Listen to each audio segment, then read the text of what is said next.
Hey, I'm Laura Banks here, and you may know me from Star Trek II: The Wrath of Khan, where I navigated the USS Reliant for Khan himself, and we went into battle with the Enterprise. And you're listening to Trek Untold.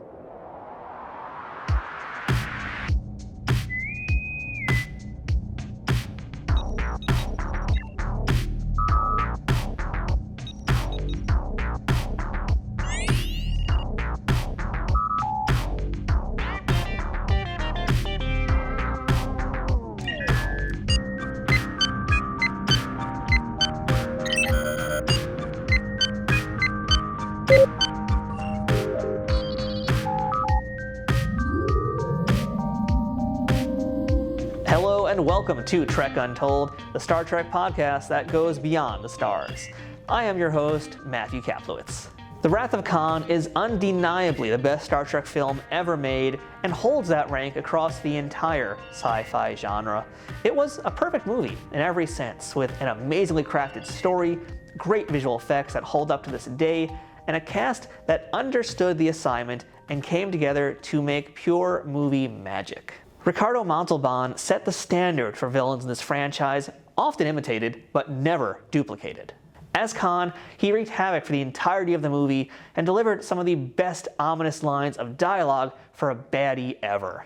But what about Khan's crew of augmented humans who barely said a line outside of his right-hand man, Joachim? Well, today we've got the inside scoop from one of those superhumans, and that would be Laura Banks. Laura was with Ricardo for the entire shoot as one of his crew members, specifically the one acting as navigator once they took over the Reliant. Beyond her time in Trek aboard that Miranda-class starship, Laura has worked in a number of films and TV roles, and eventually moved on from acting to pursue a successful career as a writer, including her recent autobiography that we're going to be talking about later today. Laura has a ton of Star Trek connections throughout her career and great stories to tell. So let's head round the moons of Nibia and round the Antares Maelstrom as we chat with the one and only Laura Banks. But before we begin this week's episode, I want to remind you to follow Trek Untold on Twitter, Facebook, and Instagram at Trek Untold, all one word. You can get show updates, check out some fun memes, and let me know what you think about what's going on with the current events in the Star Trek universe. You can also support this show directly on Patreon at patreon.com/TrekUntold. where you can support this show for as little as $2 a month. At higher tiers, you can listen to the shows before they come out, know about my guests well in advance, and even have a chance to ask them questions, get transcripts of these episodes to make sure you get all the info, and more benefits coming soon, including watch parties and live streams. But that's all dependent on more fans like you coming over and letting me know you want to be a part of events like that. If you want some Trek Untold merchandise, check out our store for gear and apparel, including shirts, hats, stickers, water bottles, notebooks, and a whole lot more. New designs will be added throughout the year, so it's always worth taking a peek. Trek Untold also has an Amazon shop where you can peruse everything Star Trek, sci-fi, and geeky on Amazon in one convenient location. If you're looking for a gift for the Trekkie in your life, or maybe want to see some of my favorite non-Star Trek things that you can get for yourself, check out the link for my Amazon shop in the show notes on the audio version and in the description below this video on YouTube. If you're listening to us on iTunes or any other audio platforms that allow for ratings and reviews, please leave us a 5-star rating and a positive review to help out this show. If you're watching it on YouTube, don't forget to subscribe to us at youtube.com/TrekUntold and give the video a thumbs up and a comment. All of these things help more people find this show and to continue growing and bringing you awesome guests each and every week. Now, without further ado, let's beam in this week's guest. Computer, access interview file. Hello and welcome back to Trek Untold. And now you've seen her on the bridge of the Reliant, but today we're getting the full story from behind the scenes of the Wrath of Khan. Today we're joined by Laura Banks. Laura, how are you? Welcome to Trek Untold. Thank you. I'm fine. Good to be here. Yeah, very excited to have you here because there's a lot about Wrath of Khan. There's so much production story, so much behind the scenes stuff, and I know you've got a real legitimate inside scoop to what went on. So I'm so excited to hear all about those stories coming up. Okay, great. Yeah, I do have some stories. Yeah, we're gonna get there because we got to go through the entire gamut of who Laura Banks is, and I want to start by asking you the question I ask all my guests here, and that's Laura. What's your earliest memory of Star Trek? Were you a fan of it growing up? No, I really wasn't. I mean, it was on my TV set and I would just dial through it, and only became a fan after walking onto the set that I didn't know I was walking onto. Interesting. All right. So, like, were you a sci-fi kid at all, or just had no interest in that genre? Sci-fi specifically, I don't have a memory of being fascinated by it, but I was always creating my own imaginary worlds and drawing and painting and writing and I kind of used to imagine an imaginary world down by the creek. I had created it as this alternate universe, and I was the queen, and I'd look for like this root throne to sit on. And so as an artist, I think that whole world is very rich for me of just what I make up. And now I'm a big sci-fi fan, and I attended the um, Sci-Fi Awards presentation at the University of LA, the famous one with Ray Bradbury. Actually, it was very exciting. Wow. But I love it. My favorite movie is Blade Runner, actually. Oh, wonderful choice. Yeah, great film. So let's get a little more background information about you, Laura. I'd love to hear, where were you born, what your parents did for a living, and what little Laura wanted to be when she grew up. Well, I was born in New Jersey and raised in the Midwest, and then I moved to California. And my mom always wanted to be an actress. So she was an usherette at the Paramount Theater in New York City. And I always find that interesting that I went on to work at Paramount Studios. So we both in an odd way worked at Paramount. I shot Star Trek 2 I was on set for about 3.5 weeks, and really saw the whole production side of the Reliant and Con and stuff. And then I'd heard from an early age that I was related to the Barrymore family, to the Drew Barrymore family. And I have yet to really needle in on the exact relationship, but my grandmother swore by it, and her maiden name was Del Drew. So whether it's true or not, it's like the Drews married the Barrymores. That's how the Drew Barrymore, the girl, got her name. So if it's true or not, William Shatner did meet Drew once, and he thought that our energy was just so amazingly similar, and I can kind of see it, but it was ingrained in my mind from an early age that I was this relative of the royal family of theater, the Barrymores, and my mother wanted to be an actress. I grew up watching every black and white movie I could, and enamored with the whole art form, which I cover a lot in my book about how, because my mother was so fascinated by acting, that Matthew, that I was. So, and I lived her dream because she wasn't able to live it. That's really cool, though. That's really exciting that you have that kind of connection. Did you go to like a university or a conservatorium to continue study performing as you got older? Oh yeah. Well, I studied in high school and was the lead in the high school play and the experimental theater and the musicals, and then went on to the University of Kansas, where I studied theater and was in my freshman year. Luigi Pirandello is a premier Italian playwright, and I had my cameo role, which is your first role, in this all graduate production. I was 16, and it was all people that had been flown in from Broadway and regional theater. And I got a pretty big role, and the director was an Austrian director who had studied under Max Reinhardt. And he told me that he really liked my work, and so I was getting recognition by getting the leads and getting these parts. And so then when I moved to California, I studied with Harvey Lembeck for comedy, who's a famous Eric von Zipper from, probably a lot of your audience doesn't know, but there was a bunch of beach blanket movies, and I studied with von Zipper and what continued to get my degree in drawing and painting from California State College. And while there, toured and performed to assisted living and elderly home communities, musical numbers and theatrical pieces. And so that was like half a semester. And then my true, really in-depth studying really did start at KU with some really great teachers, and really did start with Mr. Lane at Shawnee Mission West, which, oh, by the way, Paul Rudd and Jason Sudeikis went to my high school. So I think that's pretty cool. Not like my mother's Erasmus High, where Barbara Streisand and everybody known to man from Brooklyn went to school, but I have Jason and Paul. But then when I moved to New York City and got more involved in theater, which isn't really my first choice. I love film, I love television, and I love stand-up comedy and improv. And theater has been rewarding, but not at the high end. I studied with a woman, Sandy Shurin, and she really, really got me going in a level I think I really tapped into. And one day a redheaded thin fella showed up very young, like maybe in his late teens, and he'd already done Dazed and Confused, and he's a Star Trek famous guy. I don't know if you know who I'm talking about. Well, I'm trying to. I think I have an idea. Is it Anthony Rapp? Yes. We're talking Anthony Rapp, of course. So Anthony's behind me in class one day, and he goes, "Oh, excuse me, is this a good class? Well, I like studying here." And I'm like, "Yeah, sure, you'll fit in there." Just this little skinny redheaded guy who I just saw back at GalaxyCon at Columbus, and we had a big hug and a moment there. So that was fun. Yeah, I know you're doing the cons right now, and it's also because you've got a book that just came out, which we're going to talk about a little bit more later on too. You got The Wrath of Yes. Blonde, which is your autobiography. So I want to let Yes. fans know about that right away. You got the book. We're going to have links to that, of course, in the show notes for this episode.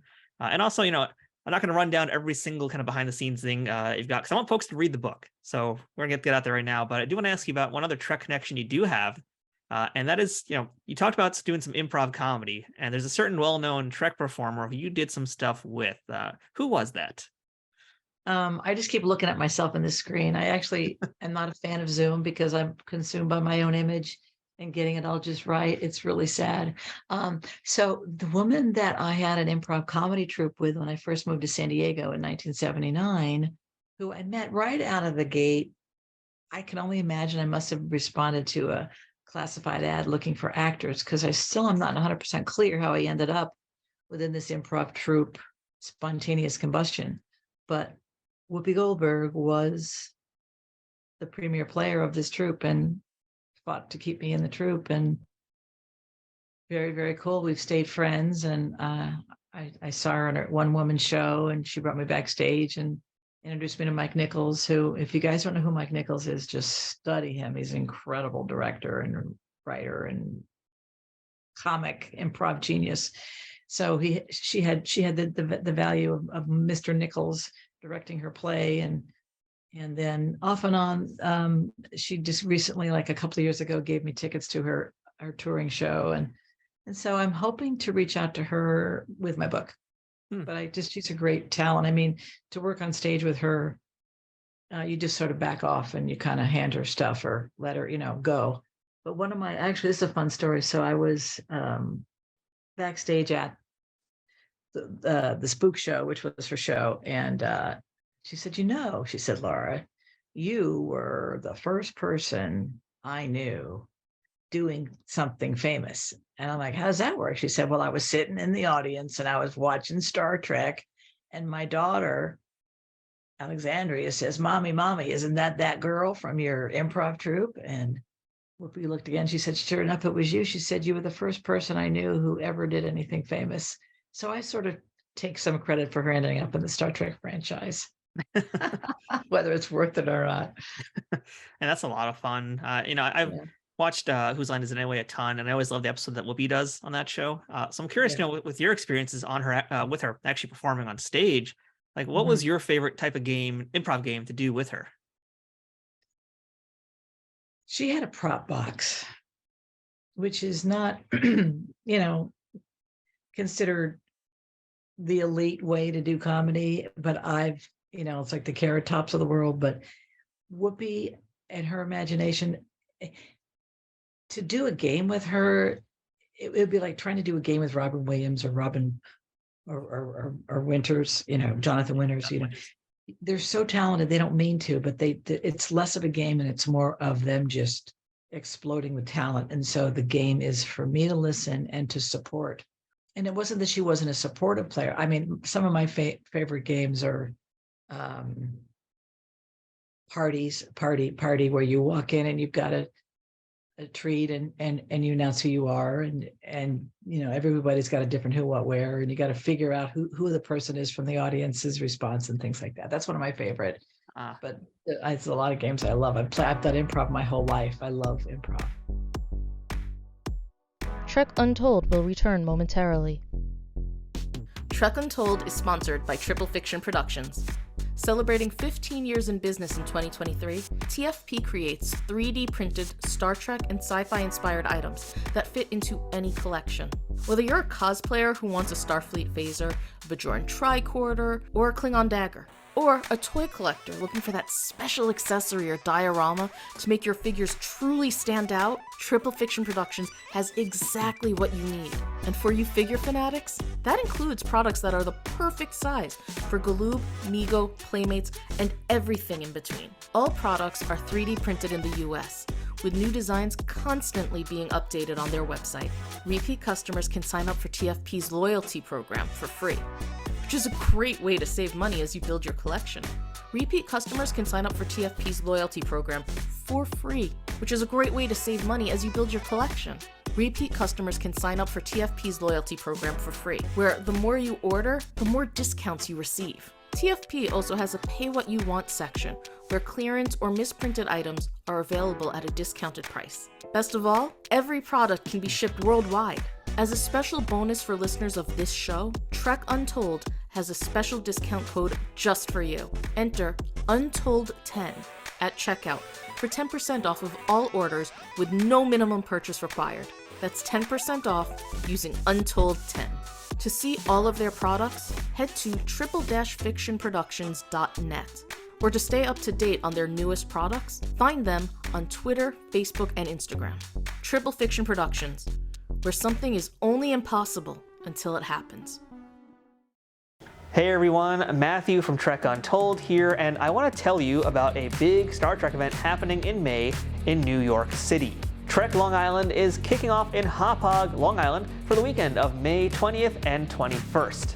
This is a show for fans, made by fans. They've got celebrities, scientists, podcasters, and so much more jam-packed in 2 days of out-of-this-world fun. Trek Long Island has a phenomenal guest list, including some rare gems that scarcely do public appearances. They have guests from Star Trek Discovery, like the amazing Doug Jones, Oded Fehr, and David Ajala. Star Trek Picard's Avon Evagora and Issa Briones, Strange New Worlds' Bruce Horak, and many more from modern Trek shows. But don't worry, they've also got guests from the original series movies and episodes, such as Robin Curtis and Barbara Luna, as well as J.G. Hertzler from DS9. Plus, a host of behind-the-scenes contributors will be appearing virtually, including Michael Westmore, Doug Drexler, the Okudas, and an in-person appearance by composer and sound designer Alan Howarth.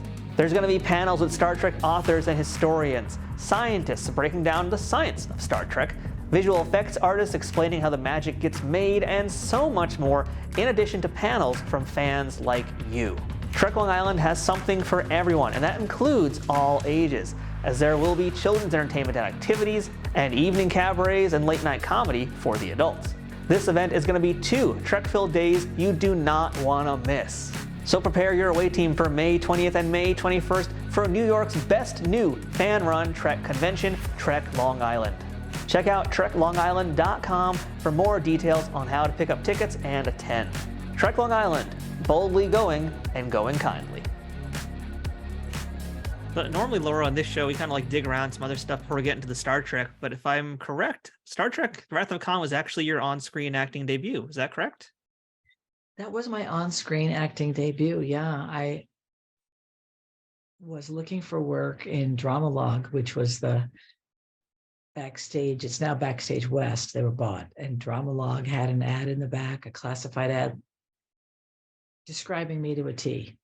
And my height, my measurements, my hair color, everything. I call Central Casting. I go, you guys, I'm in this ad. It was a pretty good size ad, but it didn't say what the movie was because they would have been swarmed, right? So that's how I got the part. And then I get whisked to Central Casting and I get the green light to go to Paramount. And then Nicholas Meyer meets me and then I get waved onto wardrobe and my life has changed forever. But that was my first, I was like 24 years old, which is considered over the hill to be starting an acting career. I wanted to start it when I was like 15, 16. I wanted a partial scholarship to New York and my parents wouldn't let me leave Kansas City. I think it may have been a different story for me if I'd started really going for it back then, but I'm happy with what I got. And when you found out you got the role, I mean, was that the first time you knew that it was also a Star Trek project officially? I still didn't know what it was because it was so hush hush, and I remember seeing the hallways there. I just learned there's a name for those special names because up in Ticonderoga, where I'm going to make an appearance, they have some of these metal looking round hallways and then the bridge itself. So when I walk on set, instantly I go, okay, we're either in a this movie is either about an underground warehouse because I hadn't seen the bridge yet, or yeah, I was so scared and nervous to screw it up, and so young, and on this major Paramount picture, that half the time I was just breathing, remembering to just breathe in and out. I mean, it's a pretty crazy thing to just be on a Star Trek set. I mean, just seeing it, I can imagine, it's got to give you chills. Well, yeah, as I started to realize and put together what was happening, I still didn't know what kind of true cult classic film we were making. I mean, no one knows, right? Like Dorothy didn't know about Wizard of Oz, Judy Garland. But when I started to work with Ricardo and he showed up, I realized this is a really, really powerful actor. So did not know the magnitude of it. Was very excited that when I got positioned in the navigator seat, for sure. But do you recall what your very first day on set actually was? Like, were you guys shooting on the bridge, or was that was actually in the cave scenes, right? That was later. That was later. So okay. When I first showed up, there were like 20 or more of us extras.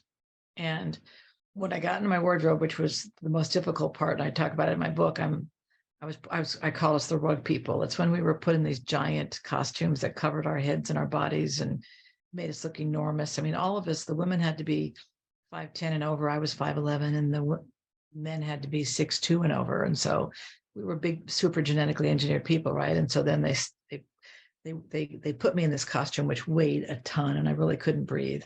And then they took me out to, what was Ceti Alpha V, right? And this wind machine in the sand, and the first AD or the second AD is positioning us and then repositioning us until they get what they want. And then they started running these huge machines. And I thought, oh, this is what you do in movies. I had no idea. I was thinking like, where's the close-up that I used to watch with my mother and all the romance, what is going on here? They didn't go, all right, you guys were on a deserted planet. They didn't even explain. We were just asked to just stand out there.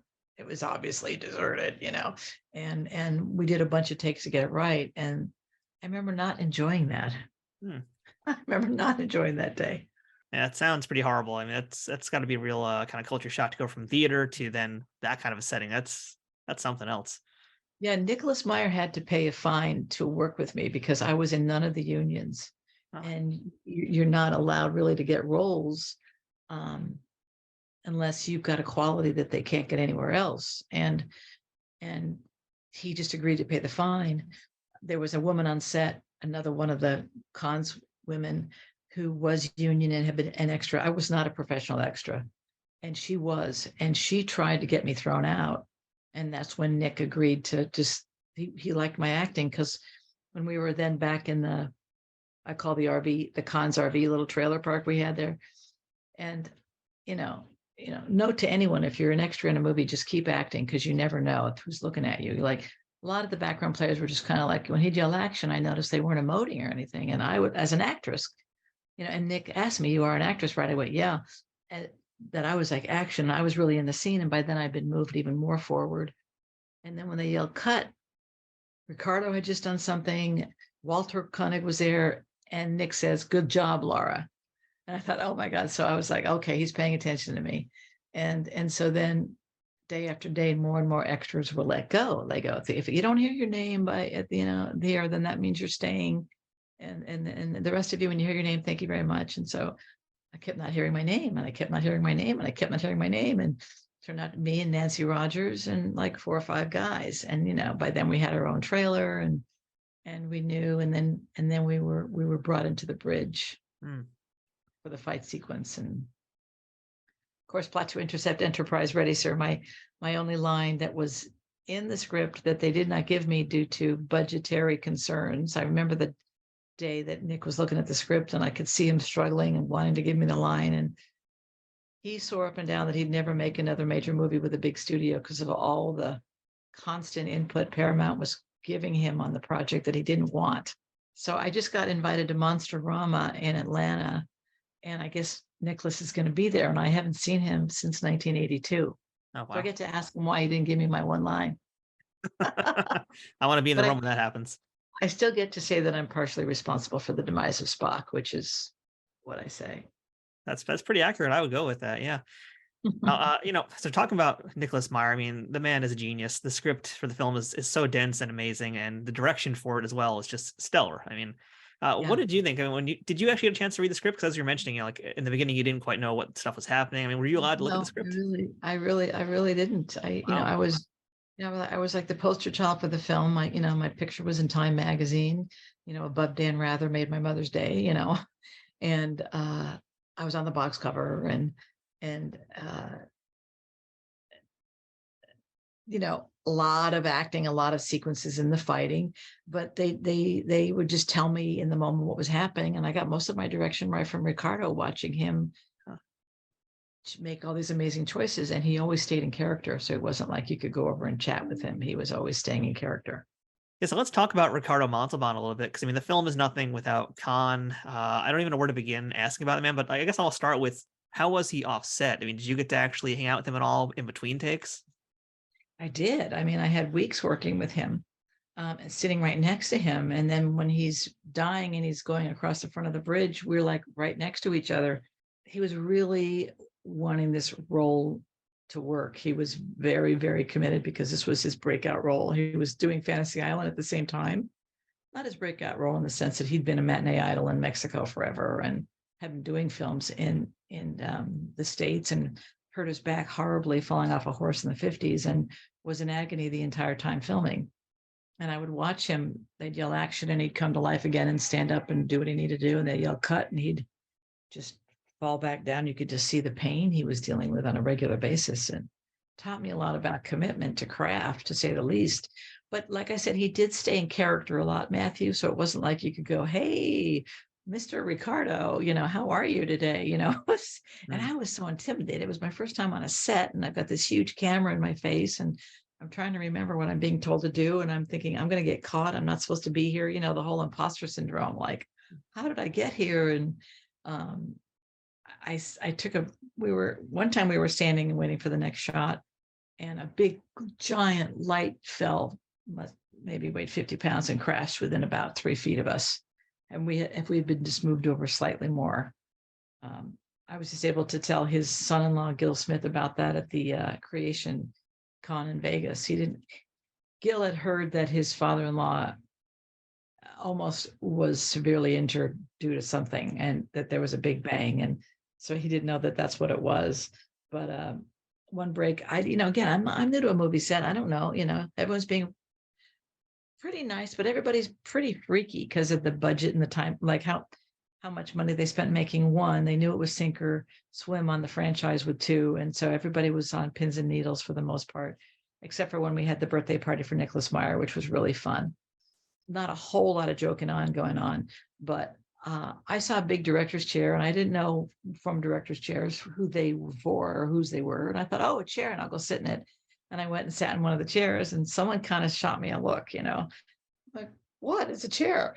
And I kind of go, well, whatever. And I get up and I turn around, I look at the back, and it says Ricardo Montalban. I'm like, oh, okay, that's not my chair. I won't sit in that chair again.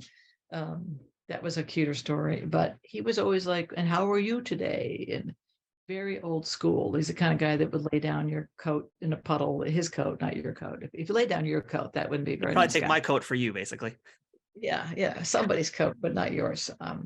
Cordial, friendly, but just passionately committed to getting through the day with his early morning calls to get into the bloody face makeup. And one of my strongest memories was just watching his acting choices. Was he had two gloves, and he was sitting there waiting for the next shot and staying in character. And then he just very slowly, I watched him like take off the glove, like hugely intentional, like, I want to take this glove off. And I saw him put it down, and Nick is watching him. Nick is timid to direct him because he's had more experience than Nick at this point. But in the read-throughs, Ricardo was like, please direct me. And so Nick did have him become a little more intense and pull back, and like levels of like tuning that. And Nick watched him take off the glove as Khan, and he walked over to him, and they had this communication, which was all nonverbal, where he would look into his eyes and Ricardo would look at him, and they'd get a nod like, all right, you're going to stick with that choice. And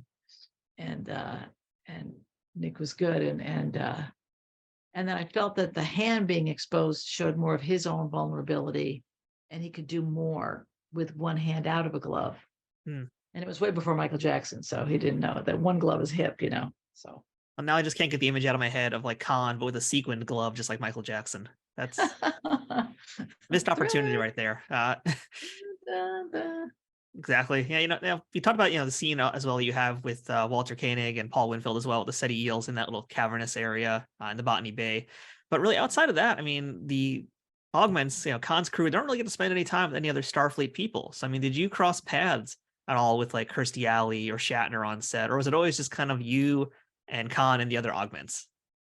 I met Kirstie and Bill touring, so at the Star Trek conventions, because the Reliant was the same set as the Enterprise, due to scheduling conflicts with Fantasy Island and monetary challenges, needing to use the same bridge for both ships. We couldn't interact within what was the 18 minutes of entire film time Ricardo Montalban was on camera, which is all he was on for, was primarily in the fight sequence. So I interacted with Judson Scott, of course, and Ricardo, and the other players, Nancy Rogers, who I guess I don't know where she is. People try and find her for interviews and things, and I think she just doesn't want. I think she's still working as an extra, whereas, as a writer and a journalist I always wanted to share my experiences, and that's fine. But she was a good person. I mean, it seemed like really the entire crew kind of got along, and I'm glad you brought up Judson Scott as Joaquin, because he did return actually in Star Trek. He showed up in the first season of TNG, which was really cool. He's had a great career beyond that as well. I mean, do you have any actual memories of hanging out with Judson and just chatting with him and the other Augments in between stuff? No, I was just told recently that I should try and get on the new Star Trek series somehow, and I thought I'm not going to do that. But then I thought, well, maybe not. Maybe I will. That could be fun. I don't. Except that he was really handsome. I remember thinking, this guy is like got the most beautiful features, almost like an androgynous quality, like female almost, like the perfect lips and the cheekbones. And I was a little intimidated by him because he was so pretty. And no, I beyond just staring at him, I didn't have much to do. And he hasn't played the conventions much, so I haven't had a chance to get to know him. Fair enough, yeah. Another thing too, we're talking about you actually performing in this film now. For the most part, you're basically the navigator on the Reliant. I'd imagine you're basically just staring out at the cameras for the most part. Like, what is it like to work with not really having anything there to essentially give you kind of feedback to work from? Well, as an actor, the first thing you learn in your sense memory and in your early 101 acting stuff is relate to everything in your environment and find meaning to everything and be listening and focusing and seeing.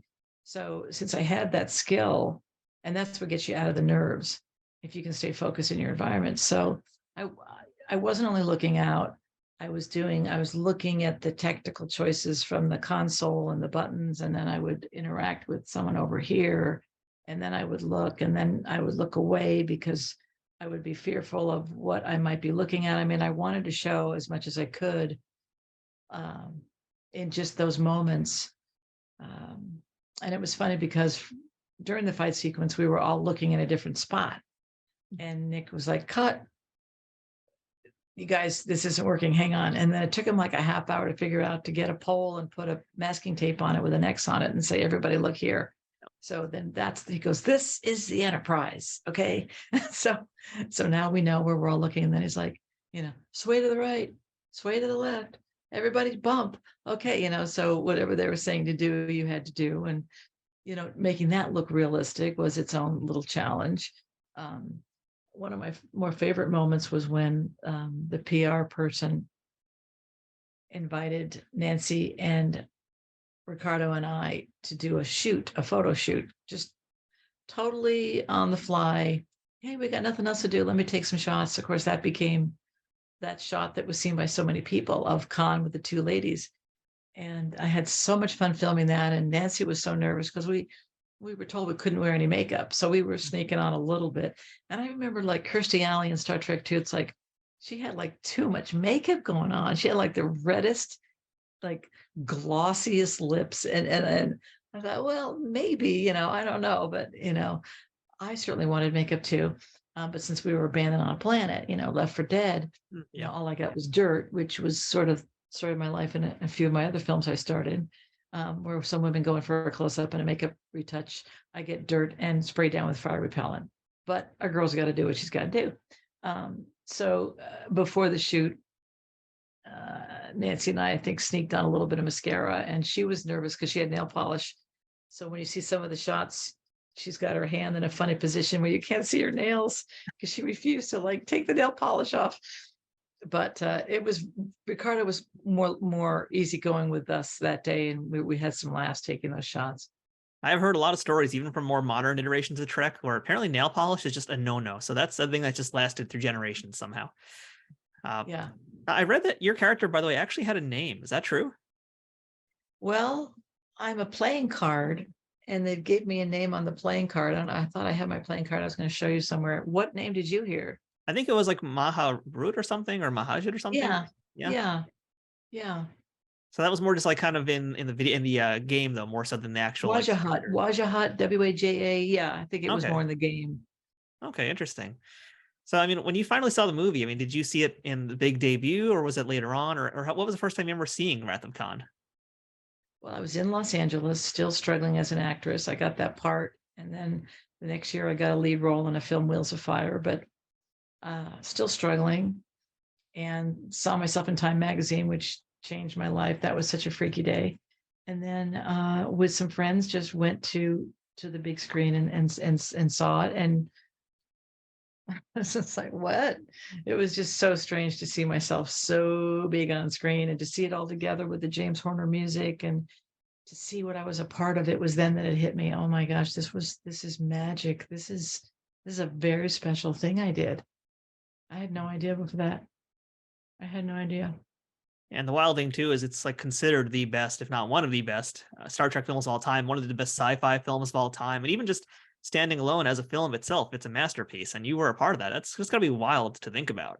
It is, and everyone I meet, of course, is so excited, and they tell me that they'd give their right arm to have any kind of walk on in any kind of a Star Trek movie. Even celebrities want it. They're willing to pay, I guess, for it. It's a beloved franchise, and I am very, very happy to be a part of it. And I'm really happy to be out touring again after having not toured for 20 years. I just sort of walked away, and with my book coming out, The Wrath of Blonde, I thought, well, yeah, let's go. Let's do this. And so this year alone, I'm in Austin and Raleigh and Richmond and Atlanta and Ticonderoga and Las Vegas. So I'm going to be busy. Yeah, I'm happy to hear you're busy and that you're still connecting with all the Star Trek fans out there like myself. It's so cool that you really taken to this franchise like that. And, we should add that for the time being, your time in Star Trek ended with The Wrath of Khan, but that could always change. But your connection to Star Trek, though, did continue because you worked on TJ Hooker with William Shatner. And not only that, it's an episode with Dennis Franz and Heather Locklear, but I don't know if you're aware, Laura, it's got DS9's Vic Fontaine, James Darren in that also. So, did you know that? Oh, really? No. Yeah, James Darren was also one of the key players towards the later seasons of Deep Space Nine. He was this hologram lounge singer. It's a really great part, actually. Gosh. But yeah, I'd love to hear about your time with Shatner on TJ Hooker. Yeah, I could share on that. And then just to backtrap is, I don't know, when you go back to a trap and see what you caught. Backtrack. Scooby-Doo. Happens when, catch a beaver or something. This year, a book is coming out by John Tenuto with Paramount Pictures is publishing on the making of Star Trek II. And I'm featured in that book, which is nice. The original drawing of my wardrobe and an interview with me. So I'm proud that I'm a part of that book. That continued the legacy a little bit there. That was nice. Yes, TJ Hooker. I asked Bill after many years later, did I get that part in TJ Hooker because of you? And he didn't say yes and he didn't say no, but I wasn't a member of Screen Actors Guild, which is really difficult to get into. And I ended up getting it because supposedly I was 5'11". But I ended up getting my first part in an episodic television series on TJ Hooker. And I had a scene with Mr. Shatner at the bar where I was a barkeep. And, I saw him in makeup in a police outfit with the white makeup paper here, to not get into singing it. And he certainly didn't look like Kirk anymore. Then he looked like he definitely looked like a cop. He was a cop. And we had a lot of fun shooting. Actually, Heather Locklear was not there the day that I worked, and her replacement, Heather Thomas, was the woman I worked with.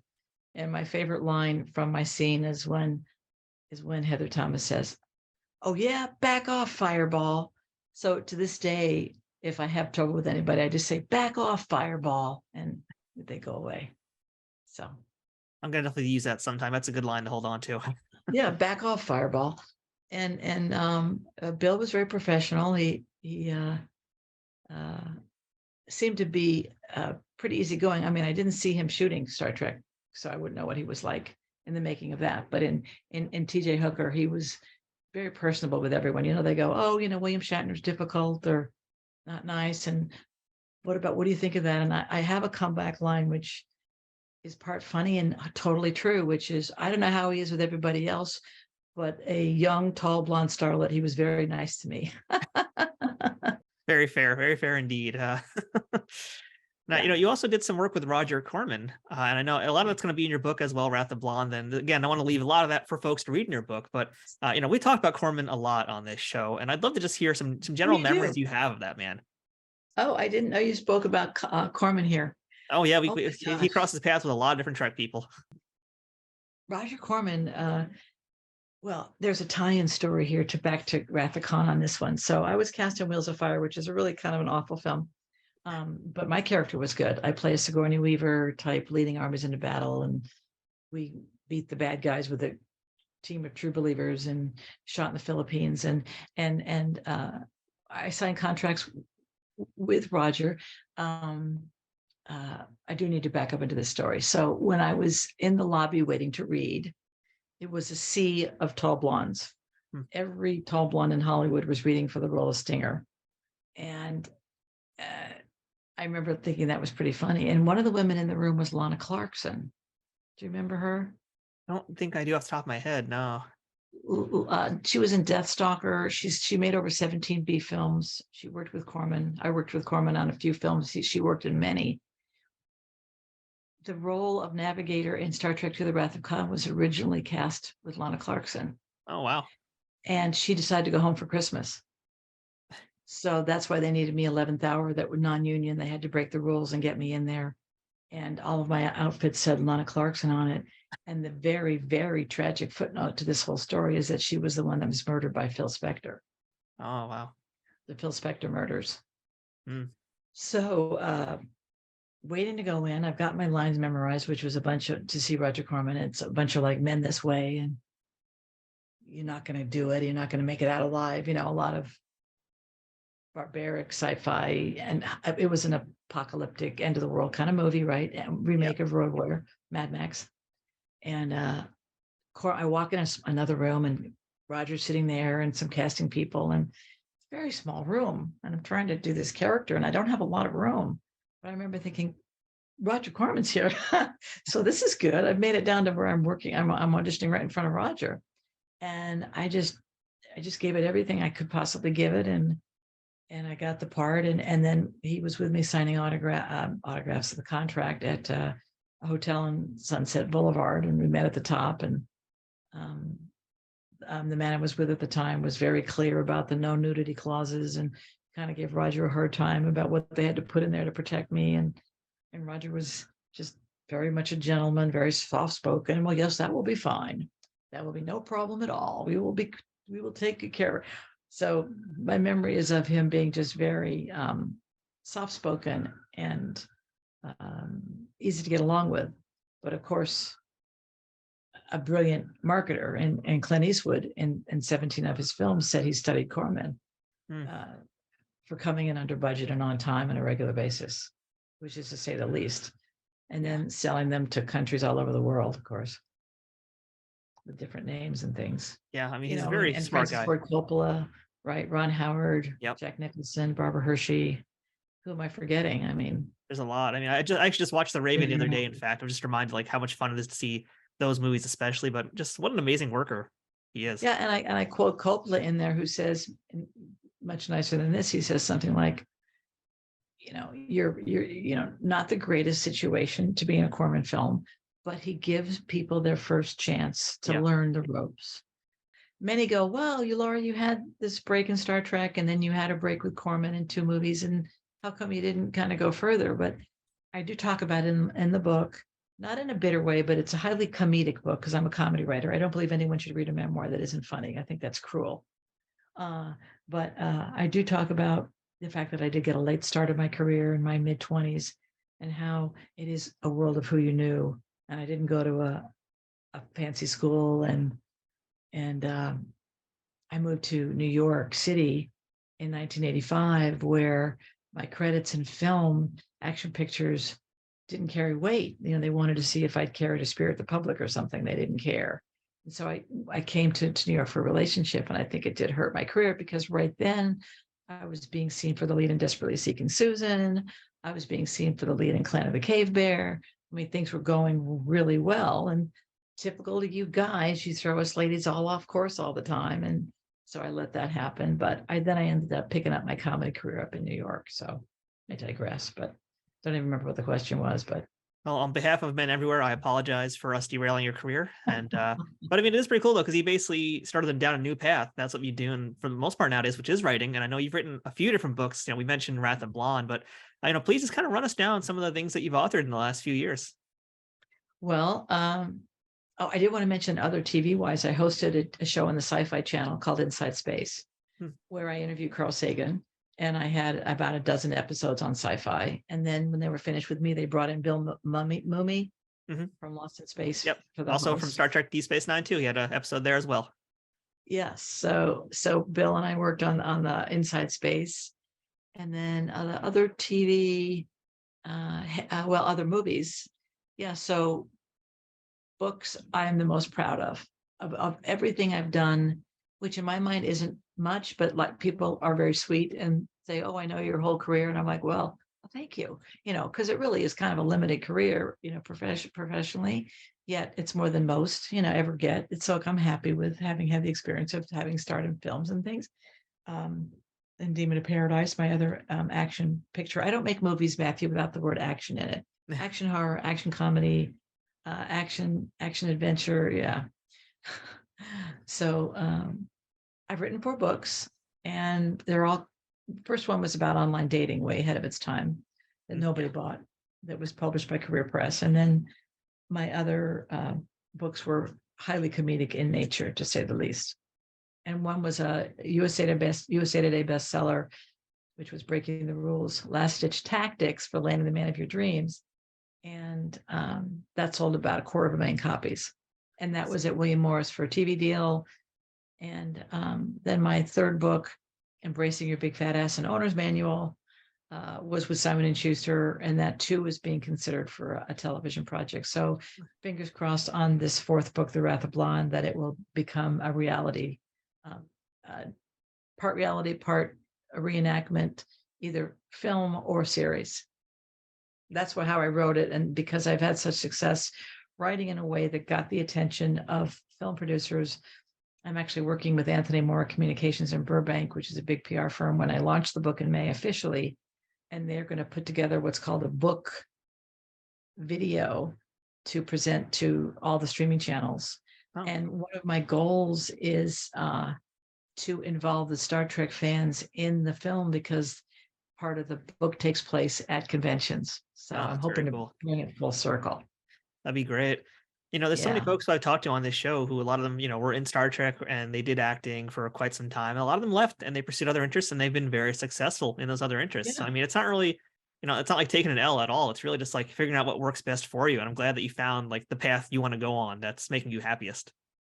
Well, thank you. And I did the stand-up comedy after. So I did improv with Whoopi and never looked back. I never stopped doing improv up to I quit like maybe 6-7 years ago, but I had local, you just got to keep reinventing yourself. You got to keep going for it, and you got to keep in your community. And I had a marketing business where I worked in the health and nutrition arena, where I did very well, and I helped people get well naturally. And the stand-up comedy took off, and I loved that. And that's in the book, a lot about my time at the Comedy Store in LA and meeting Robin Williams and Dave Letterman and asking him out on a date, and Warren Beatty, and just all the crazy things that happened to me. I do love stand-up, and I'm doing it again. So when I go on the road, I'm going to be going to comedy clubs and doing stand-up in cool. different towns. And I'm doing it right now in Asheville, North Carolina for the next month. Oh, awesome. So anyone in Nashville, come out and see me. Although this will probably play for years to come. They go, what year did they film this? So yeah, for folks who want to check out Wrath of Blonde, where is that going to be available? Do you know yet? Right now it's on Amazon. If you go to Wrath of Blonde, Star Trek, the making of Star Trek II and Other Wild Hollywood Adventures is an Amazon in outer space. I thought Matthew, a cute little short title. It is there now, and you will read about how I personally did go out with William Shatner. I know that is controversial, but it's my story and it is what happened. And we were together for about 4 months, and it's a great story. It's not sordid or bitter. It's cute, fun stories about how we met and how my life changed. And he was on my podcast just about a year and a half ago, where we have about a 25-minute interview. And to this day is my friend. He got me into the Creation Con in Vegas for my first convention. And I'm very grateful to have him as a friend in my life. Yeah, I heard that episode of your podcast. That was a lot of fun to listen to. And yeah. Oh, there was so much that got edited out. It was an amazing interview, right? About Stonehenge and his work on the unexplained. Yes. And that story about you and your dating time with Shatner, that's definitely for the book. So if that's not enough of a reason to get the book, I mean, really, what else do you folks out there need? So, I know. Yeah. So we're going to have links in the show notes for that book, as well as whatever else we can find of Laura Banks on Amazon. So please support Laura. Please support her books. So last things for you today, Laura. What is the best thing about being a part of the Star Trek universe? The friends. Robin Curtis is a dear, just all the wonderful people I've had to meet along the way that are cast members, and all the fans that so wholeheartedly give of themselves to this experience that we come together to have, and to give up the pain and suffering of whatever's going on outside those doors, and to just come in, and these young adults that are experiencing, anime and fantasy and getting into the adventure of the mind and getting into community. That is what we need more of. And the message, the true heartfelt message, which Gene Roddenberry left all of us, which is we can come together as a planet, as a species, and not only save ourselves, but possibly save more people in the galaxy that, they always say, well, we're going to get rescued because there's these super genetically engineered people that are going to come along. But wait, look at me. I was super genetically engineered and I was up to no good. But ETs, not aliens, because my friend pursues ETs, you're calling them ETs, are going to be benefic and will show us more. And I think Star Trek was part of the preparation. And I'm an astrologer, so I also believe that the planets play a big part in our lives otherwise. So it all comes together, and I'm just so grateful, especially now that I'm older, to have this community come back to with such open arms. Thank you for your show, Matthew, Trek Untold, and thank you for letting me come on. Oh, thank you. Thank you so much. I really just admire your openness to this entire process of just basically, not just finding yourself, but also the public way that you're kind of doing it, and how much of yourself you're giving out to fans, Star Trek universe. You're giving back to us. So thank you so much for all that. And again, folks, check out Wrath of Blonde. We're going to have links for it in the show notes. Laura, you're awesome. Yeah, we'll do Live Long and Prosper. Thank you so much. Thank you so much, Matthew. Have a great one. That's it for this week's episode of Trek Untold. Until next time, don't forget to follow us on Twitter, Instagram, and Facebook at Trek Untold, all one word. If you'd like to directly support this podcast, please consider becoming a Patreon supporter over on patreon.com/TrekUntold, which gives you access to some great perks that can't be beat. Or pick up some merchandise from our store, or use my Amazon shop link to check out all kinds of different Star Trek merchandise. Links for all these things are in the show notes. Shout out to Triple Fiction Productions for being a key sponsor of Trek Untold. Don't forget to check them out and all of the fine folks whose ads you've seen or heard on this podcast too. If you have any questions, feedback, or comments for the show, or would like to suggest a guest or discuss sponsorship options for any of these episodes in the future, send me a message at trekuntold@gmail.com. I hope to see you here again as we uncover more untold stories from Star Trek and beyond, and get to know even more amazing people who have contributed to this ever-expanding universe. Until next time, I'm Matthew Kaplowitz, and remember, Fortune favors the bold. Trek Untold is sponsored by TrekSphere.com, promoting fan-produced Star Trek content in all forms, is powered by the RageWorks podcasting network, and is affiliated with Nerd News Today.